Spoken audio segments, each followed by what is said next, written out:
the bolt holes line up. Which means we'll have to change that piece. Hold on one second. All right. So apparently this piece they give you doesn't fit an 1150 kV motor.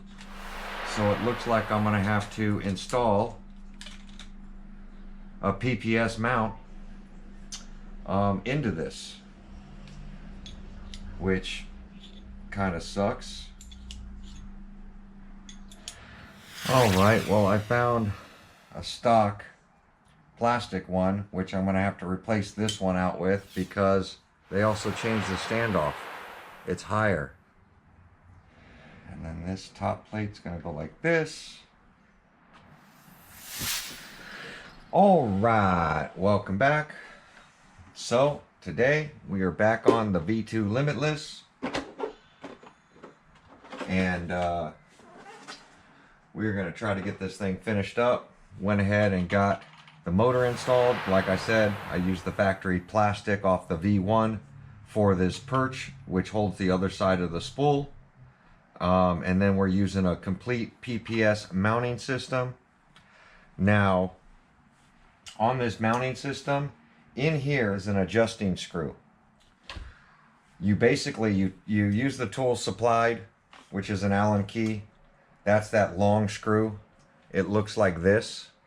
It goes right down the center with some washers in it so that you can adjust the motor mesh perfectly. No slide in the motor. You leave the top two loose. And then you adjust it with this till you have your mesh perfectly set. Then you go ahead and tighten these screws down on top. Once you do that, you pull this out. There's another jam nut that's right here, and you go ahead and you tighten that up. And that will ensure that this motor will not move. You won't lose your mesh. It'll always stay in this position, and it's a pretty cool, system. I have ordered a perch in aluminum. We'll just go with a PPS one. My local hobby shop did not have one, so I'm just running a factory one. I usually change these things out with aluminum, just because the bearings and everything down the center, I don't want any play in them. No wobble up and down. And as you see, right here we have a little wobbling up and down. So I think I got these tight. Oh, maybe I didn't tighten these. And that's probably the problem of why I got slop up and down.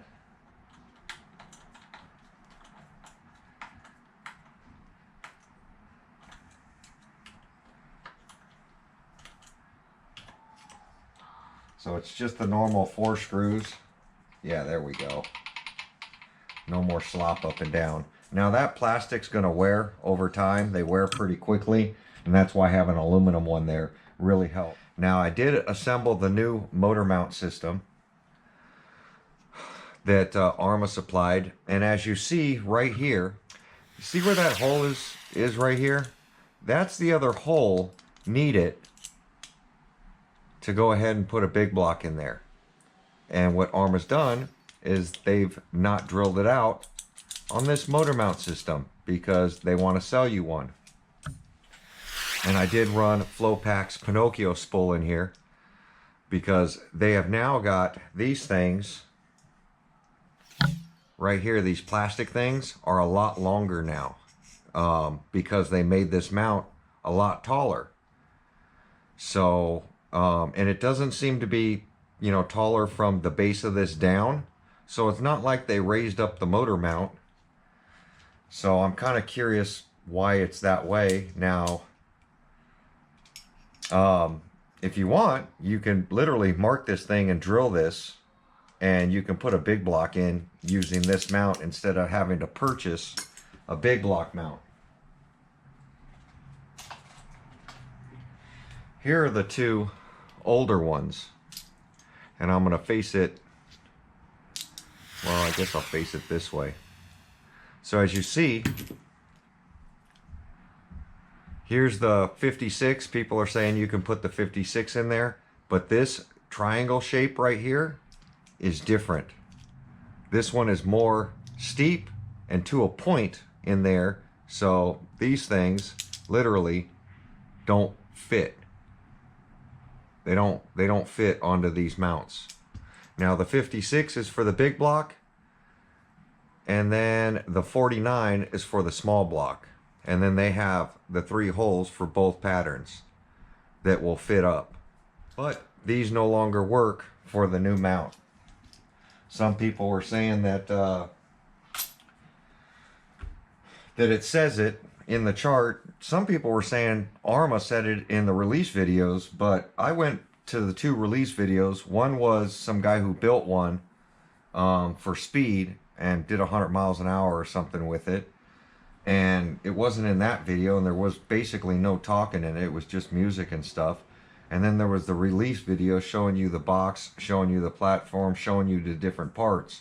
So as far as the release date, or the drop of those videos, I didn't see it in either of those videos. Now Arrma might have talked about this platform in another video after those, but I never watched anything after that, because at that point I had already, decided pre-order one, get it, and then pick it up when it eventually shows up. I wasn't in a hurry to get this platform. And yes, the tires are backwards. People are still saying it. So, and I know they're backwards. So this is all mounted. It's all plugged in. A, B, and C. You got to make sure A, B, and C are plugged in properly, because we are running censored. So I do have the censored wire in there. Went ahead and picked up a Spectrum Servo. You see the box is beat to heck. It's just an upgraded Servo from their cheap factory ones. $45 for these things, and they're not very good. It's even the speed, everything is just real bad on this thing. Torque. But I did order the upgraded. They do sell an upgraded servo horn from Spectrum to go to a 25 tooth. So this is another way that Arrma is basically trying. They're putting this on here so that people will buy a Spectrum receiver, so that they'll make money off of it. But we don't need any of that junk. I do keep these cases, so I'm gonna go ahead and throw that in here. So at least the steering is done. And then we're gonna put a receiver in it. And then I do have some things to protect the chassis. I'm probably gonna put on this for the first few runs. When I start, if I get serious with this car, which this one's not gonna be a serious speed run car, I am gonna push it because I wanna max out this motor. It's not gonna be very fast with the gearing in there. But I wanna push it, well over 100, so we'll see how that does. Because I want to see what kind of temps will come out of this motor. So, I still have the bolts off for this. And I think I'm going to have to pop out the ESC. Got to pop that out so that I can put this in.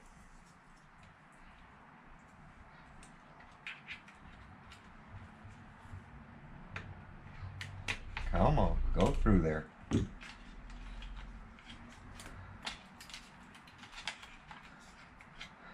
this has got to go that way.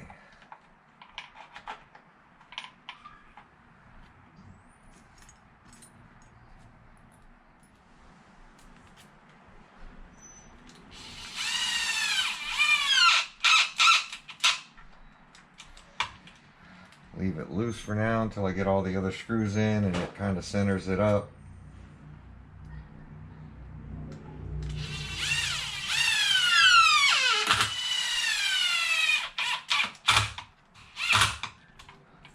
Steering servo.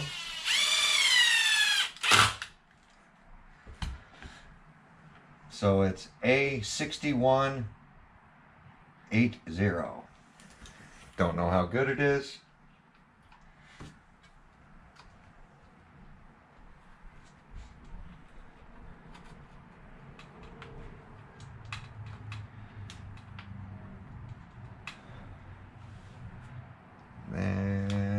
to screw this down.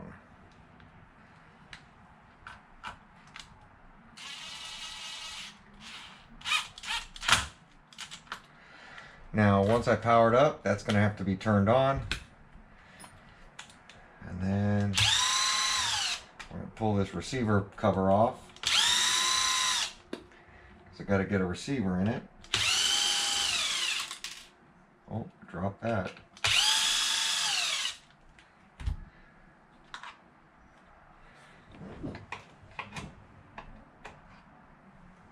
And this has to go in here. I always try to put the steering one first because that rarely has to come back out.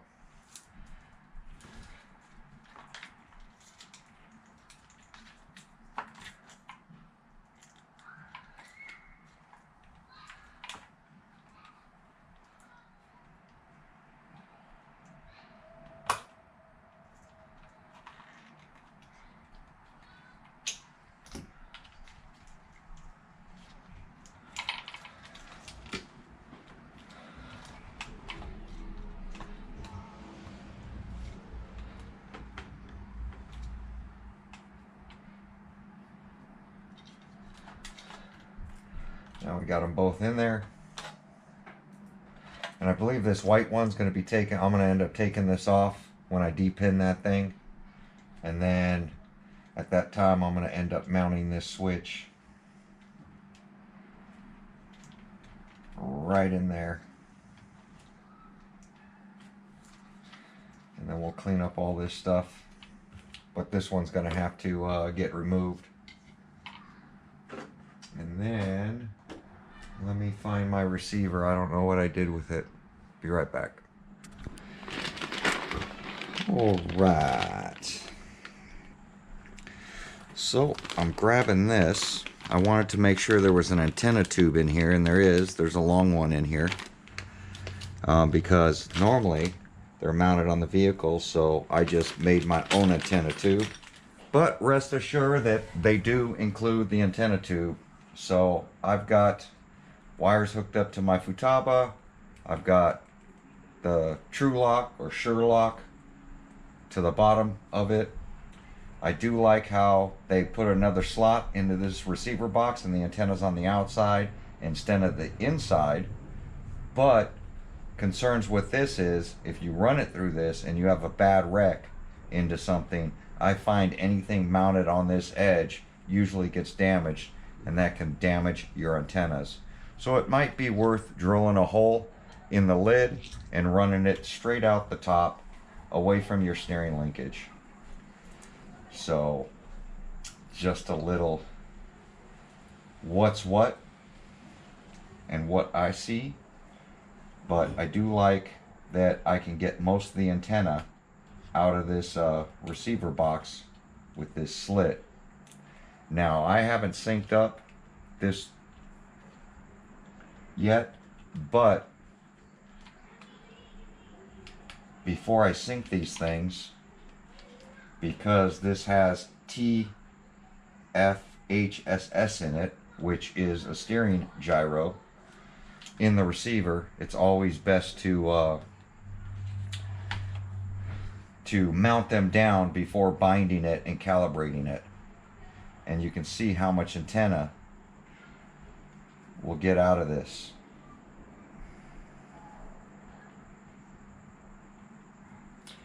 And then that's why there was a little grub screw in with the hardware packet, because they don't put this stuff in anymore, which saves assembly time. And that's fine. Just note that the little Allen screw is for the antenna. Little 1.5. So I've already cut the tube down, and as you see, its antenna sticking up. I'm trying to make it lower than this bar and lower than everything in here, because we know that the body is going to push down on this stuff. So I'm going to give this a little heat on my antenna tube so that I can angle this thing back. and that way it doesn't put a kink in my antenna wire. Now it might be better to just cut a hole out of the body and stick it up. That might be another alternative, but I'm going to do this so that it's inside, and if it flips over, my antenna wire is protected. And I'm not going to put any kind of cap on this because I want the antenna sticking way out so that I get maximum range. I've already put a booster on my receiver. So everything's mounted up. I do have to put a battery end on this, so I am going to make a splitter for 2 batteries right in here. Probably zip tie it to this bar so that I could just go one battery, one on each side, and I'll zip tie the whole assembly there. And then I'm going to leave the motor without any kind of heat sink or fans on it for now. And once we start gearing it way up, I'll probably add a game changer regulator to this, and then I'll be adding a heat sink with some sort of fan that I can tuck down into this body depending how far this motor gets pushed out. I'm most likely going to change the center spur gear because this one's so big. I'll leave the 54 tooth pinion on it for a while, and I will be doing spur gear changes. So with all of that said, I'm going to get all these wires tucked into my receiver box. I'm not going to close the lid right now because I do have to bind it up still. So binding it up, getting the battery soldered on, and then I'm going to start working on the suspension on this thing. So when I start working on the suspension, I will put the tires in the right direction. Keep getting comments on that. Don't know why, but I will be doing that. So the next thing, before I pull this off, I need to make sure that I do have the proper wire. I believe this is the wire that needs to be removed, but I like to power it up, set everything up before I remove one of these wires, because one is like a data wire or something like that,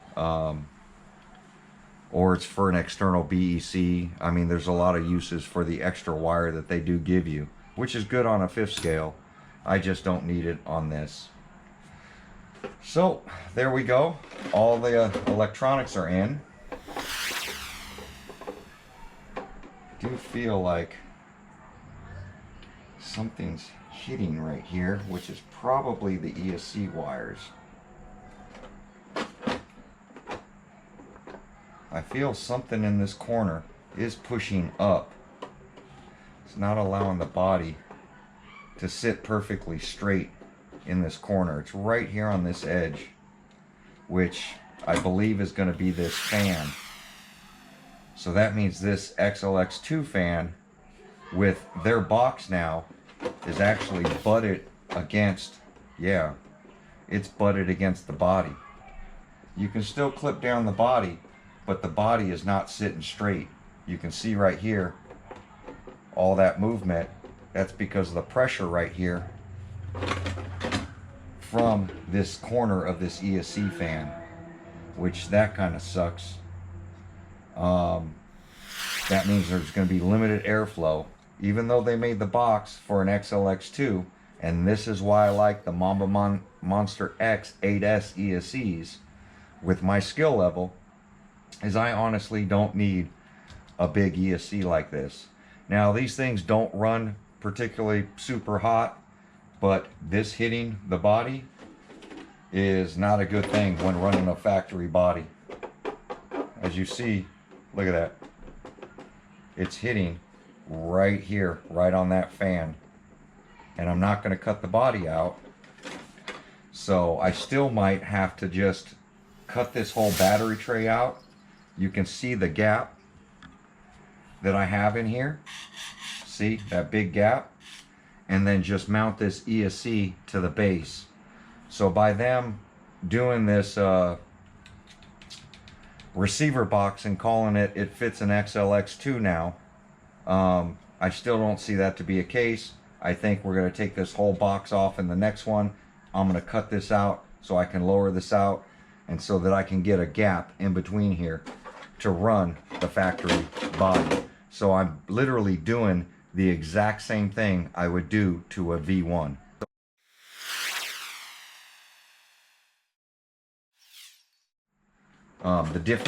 The only difference the V2 is having, I could put a Coke can size motor on the left hand side with the motor mount facing the proper direction, and I don't have to trim up the battery trays.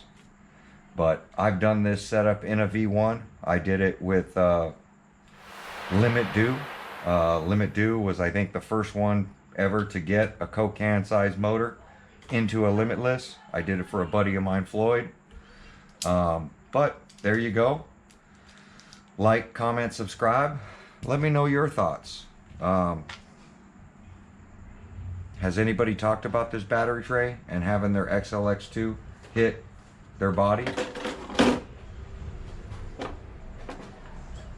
Hopefully the information I gave on this motor mount, and I think this is a good motor mount, and I will definitely be buying the added Coke can adapter for this so that I can use this motor mount on this rig, or you can even put this into a V1 in the stock location and run bigger battery trays.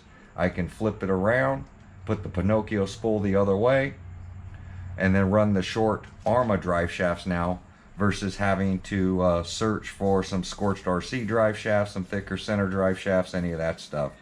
So I do think the motor mount assembly is good. I don't know why they made them taller, but it is what it is. I do also like the metal upper support brace versus the plastic one. They're still using plastic here, which I wish these were metal, because that's still a wear point on the bearing here. Especially if your bearing seizes up, it's going to melt right through this. Even if you catch it, it's going to damage it and you're going to have to replace it. So maybe somebody will come out with some metal ones of these, and that's why I like the PPS mount. These are literally aluminum on the PPS mounts. At least I think they're aluminum. Could be the 7075. I don't know what he's using for his material. It looks like aluminum to me, but it could be polished 775. Definitely love the PPS stuff. Innovation RC put me on to these new motor mount setups, and he just did a twin motor unveil of his new version.